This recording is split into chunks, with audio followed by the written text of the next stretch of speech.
ಆದ್ರೆ ಒಂದು ದುಃಖದ ಸಂಗತಿ ಅಂತ ಹೇಳಿದ್ರೆ, ದುರ್ದೈವ ಅಂತ ಹೇಳಿದ್ರೆ, ವಿಜೇಂದ್ರ ಬಗ್ಗೆ ಯಾರು ಏನ್ ಬೇಕಾದ್ರೂ ಹಗುರವಾಗಿ ಮಾತಾಡ್ಕೊಳ್ಳಿ, ಅದ್ರ ಬಗ್ಗೆ ಸಹಿಸ್ಕೊಳ್ತಾನೆ. ಹಿರಿಯರು ಮಾತನಾಡ್ಬೇಕಾದ್ರೆ ಯುವಕರಾಗಿ ಅದನ್ನ ಸಹಿಸ್ಕೊಂಡು ಹೋಗ್ಬೇಕು.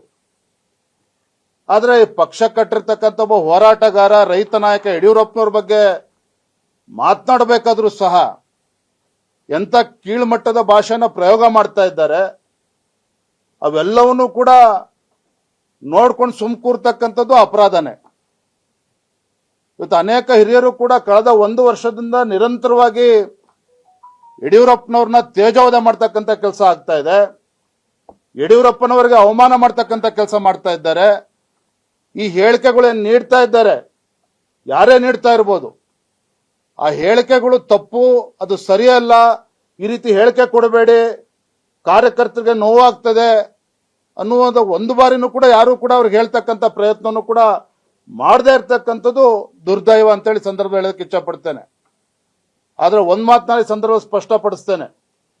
ನಾನು ಮಾತನಾಡಬಾರ್ದು ಅನ್ಕೊಂಡಿದ್ದೆ, ಆದ್ರೆ ಪದೇ ಪದೇ ವಿಜೇಂದ್ರ ಹಿರಿಯರನ್ನ ವಿಶ್ವಾಸಕ್ಕೆ ತೆಗೆದುಕೊಂಡು ಹೋಗ್ತಾ ಇಲ್ಲ. ವಿಜೇಂದ್ರ ಏಕಪಕ್ಷೀಯವಾಗಿ ನಿರ್ಧಾರ ಮಾಡ್ತಾ ಇದ್ದಾರೆ. ಒಂದ್ ರೀತಿ ನನ್ನನ್ನ ಅಪರಾಧಿ ಸ್ಥಾನದಲ್ಲಿ ನಿಲ್ಲಿಸ್ತಕ್ಕಂಥ ಪ್ರಯತ್ನ ಕೆಲವರು ಮಾಡ್ತಾ ಇದ್ದಾರೆ. ಹಿರಿಯರಿಗೆ ಎಷ್ಟು ಸಮಾಧಾನ ಆಗಿದೆ ನನ್ನ ಕೆಲಸದ ಬಗ್ಗೆ ನನಗೆ ಗೊತ್ತಿಲ್ಲ. ಆದ್ರೆ ಅವ್ರಿಗೆ ಅವಮಾನ ಮಾಡ್ತಕ್ಕಂಥ ನಿಟ್ಟಿನಲ್ಲಿ ರಾಜ್ಯದ ಅಧ್ಯಕ್ಷನ ಯಾವತ್ತೂ ಕೂಡ ನಡ್ಕೊಂಡಿಲ್ಲ.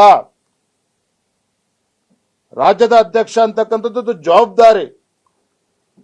ರಾಜ್ಯದ ಪಕ್ಷದ ಹಿರಿಯ ಮುಖಂಡರಿಗೆ ಅವಮಾನ ಮಾಡ್ತಕ್ಕಂಥ ನಿಟ್ಟಿನಲ್ಲಾಗ್ಲಿ, ಅವರಿಗೆ ನೋವು ತರ್ತಕ್ಕಂಥ ನಿಟ್ಟಿನಲ್ಲಿ ಯಾವತ್ತೂ ಕೂಡ ನಡ್ಕೊಂಡಿಲ್ಲ. ನನ್ನ ಕೆಲಸದ ಬಗ್ಗೆ ಅವ್ರಿಗೆ ಎಷ್ಟು ಸಂತೋಷ ಇದೆಯಲ್ಲ ಗೊತ್ತಿಲ್ಲ, ಕಾರ್ಯಕರ್ತರಿಗಂತೂ ತೃಪ್ತಿ ಇದೆ, ಅದನ್ನು ಕೂಡ ನಾನು ಸ್ಪಷ್ಟಪಡಿಸ್ತೇನೆ.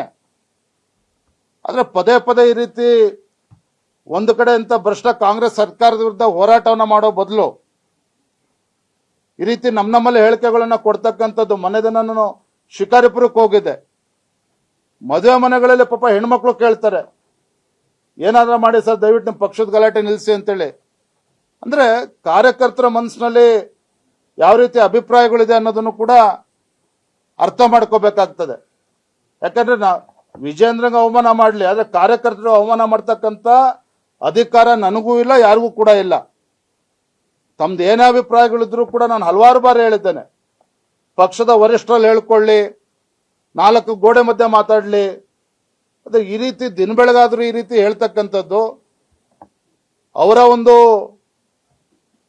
ಹಿರಿತನಕ್ಕೂ ಕೂಡ ಗೌರವ ಬರೋದಿಲ್ಲ, ಪಕ್ಷಕ್ಕೂ ಕೂಡ ಗೌರವ ಬರೋದಿಲ್ಲ. ಕಾರ್ಯಕರ್ತರು ಕೂಡ ತಲೆ ಎತ್ಕೊಂಡು ಓಡಾಡದೇ ಇರ್ತಕ್ಕಂಥ ಪರಿಸ್ಥಿತಿ ನಿರ್ಮಾಣ ಆಗಿದೆ. ಈಗಲಾದ್ರೂ ಕೂಡ ನಾನು ವಿನಂತಿ ಮಾಡ್ತೇನೆ, ಪಕ್ಷದ ಹಿರಿಯರಲ್ಲಿ ಯಾರು ಯಡಿಯೂರಪ್ಪನವರನ್ನ ತೇಜೋವಧೆ ಮಾಡ್ತಕ್ಕಂಥ ಕೆಲಸ ಮಾಡ್ತಾ ಇದ್ದಾರೆ, ಅವರನ್ನ ಮಾತನಾಡದಂತೆ ತಡಿತಕ್ಕಂಥ ಕೆಲಸ ಮಾಡಲಿ. ಅವರ ಅಭಿಪ್ರಾಯವನ್ನ ವರಿಷ್ಠರ ಗಮನಕ್ಕೆ ತರಲಿ. ಅದ್ರ ಯಾರು ಕೂಡ ನಾನು ಕೂಡ ತಡಿತಕ್ಕಂಥ ಪ್ರಶ್ನೆ ಉದ್ಭವ ಅಲ್ಲ, ಯಾರು ಕೂಡ ತಡಿದಕ್ಕಾಗೋದಿಲ್ಲ. ಆದ್ರೆ ಈ ರೀತಿ ಮಾತನಾಡ್ತಕ್ಕಂಥದ್ದು ಖಂಡಿತ ಸರಿಯಲ್ಲ ಅನ್ನೋದನ್ನ ಬಹಿರಂಗವಾಗಿ ಇವತ್ತು ಮಾಧ್ಯಮದ ಸ್ನೇಹಿತರ ಮೂಲಕ ಹೇಳೋದಕ್ಕೆ ಇಚ್ಛಪಡ್ತೇನೆ.